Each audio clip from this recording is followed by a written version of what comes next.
Hello everyone, welcome back to Awesome GK YouTube channel. সকলোকে স্বাগতম জনাইছো এটা নতুন ভিডিও লৈ।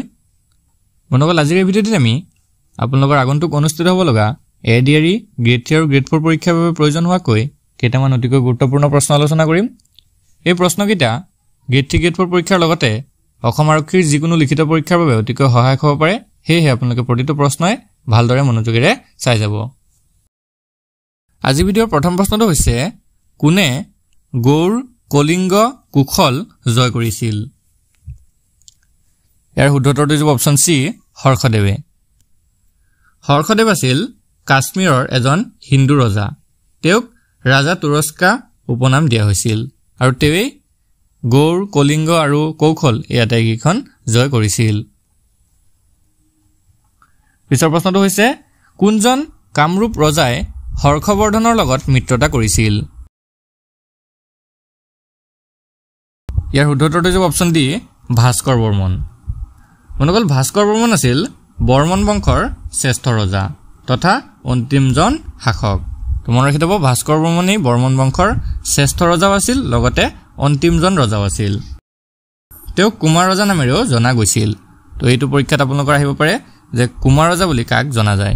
তো মনত ৰাখি থব ভাস্কৰ বৰ্মনকে কুমাৰ ৰজা বুলি জনা যায় আৰু তেৱেই হৰ্ষবৰ্ধনৰ লগতো মিত্ৰতা স্থাপন কৰিছিল।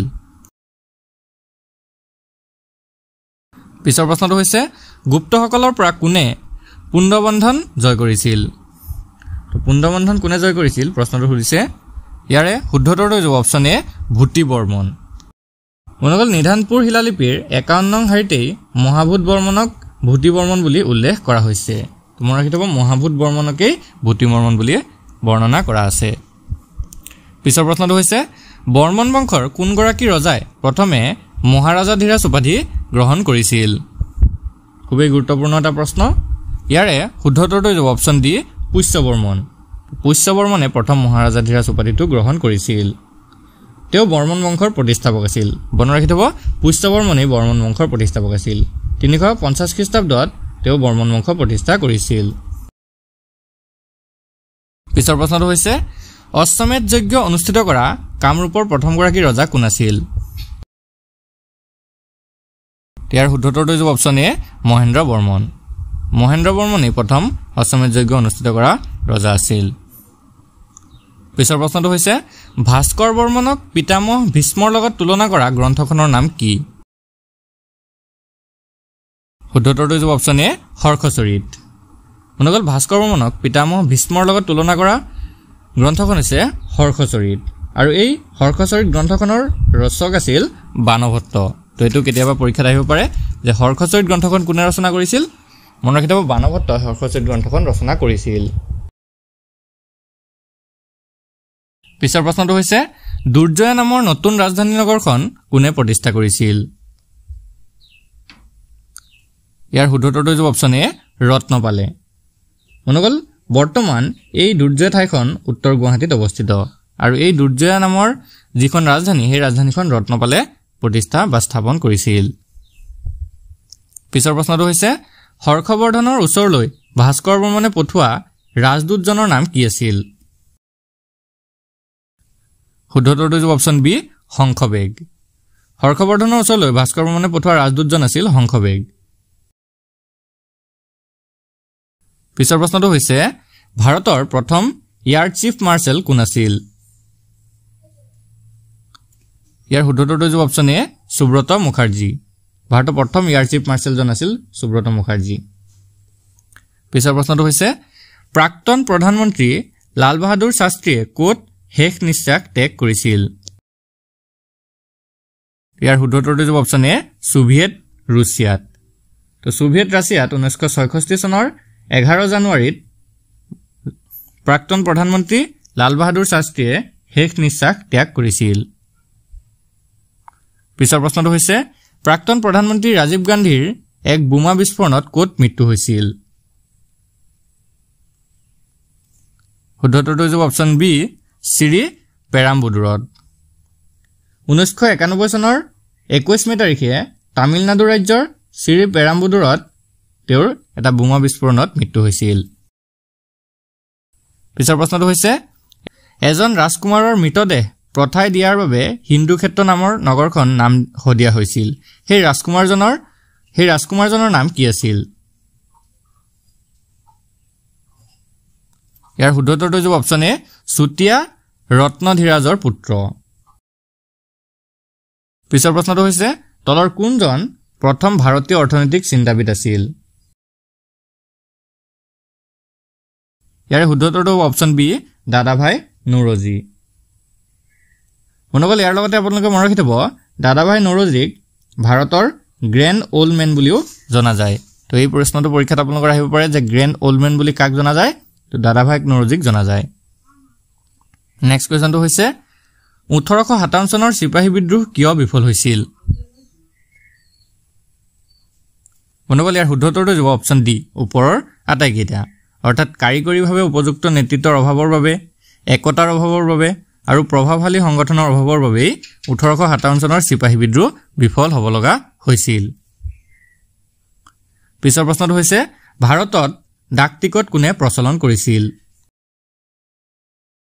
মনগল ইয়াৰ শুদ্ধ উত্তৰটো হ'ব অপচন ডি লৰ্ড ডেলহাউচি ভাৰতত ডাক টিকটৰ প্ৰচলন কৰিছিল মনগল ইয়াতে আপোনালোকক এটা ইম্পৰ্টেণ্ট কথা জনাই থওঁ আপোনালোকৰ বহুতে হয়তো দোকানৰ পৰা 400-500 টকাত গৈ এডিআৰই হওক বা আসাম পুলিচৰ বাবে কিতাপবোৰ ক্ৰয় কৰিব নোৱাৰে হেহে আপোনালোকৰ বাবে খুব কম মূল্যত কেৱল 79 টকা বা 49 টকাত আপোনালোকৰ বাবে এডিআৰই পৰীক্ষাৰ বাবে কেইটামান অতিকৈ গুৰুত্বপূৰ্ণ পিডিএফ ই-বুক তৈয়াৰ কৰিছো আমাৰ ওচৰৰ পাজৰৰ যিমানবোৰ অফলাইন ষ্টৰ আছে সেই সকলোবোৰ ভিজিট কৰি আপোনালোকৰ বাবে এই পিডিএফবোৰ আমি তৈয়াৰ কৰিছো এই কিতাপবোৰত আপোনালোকে অফলাইনৰ পৰা কিনি অনা কিতাপৰ দৰে আপোনালোকে সকলোবোৰ বস্তু পাব হেহে যদি কাৰোবাৰ এই কিতাপবোৰ বা পিডিএফবোৰ প্ৰয়োজন হয় তেনেহলে আপোনালোকৰ স্ক্ৰিনত থকা নাম্বাৰটোত আমাক হোৱাটছআপ কৰি এই পিডিএফ ই-বুকবোৰ আমাৰ পৰা লৈ ল'ব পাৰিব তো বলক আজিৰ ভিডিঅ'ৰ আমি কোৱেশ্চনসমূহ আলোচনা কৰো পিছৰ প্ৰশ্নটো হৈছে কোন চনত ইষ্ট ইণ্ডিয়া কোম্পানী ব্ৰিটিছ সাম্ৰাজ্যলৈ হস্তান্তৰিত হৈছিল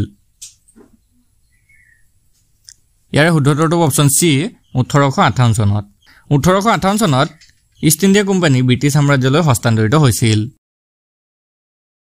পিছৰ প্ৰশ্নটো হৈছে ভাৰতৰ ৰাজধানী কলিকতাৰ পৰা দিল্লীলৈ কেতিয়া নিয়া হৈছিল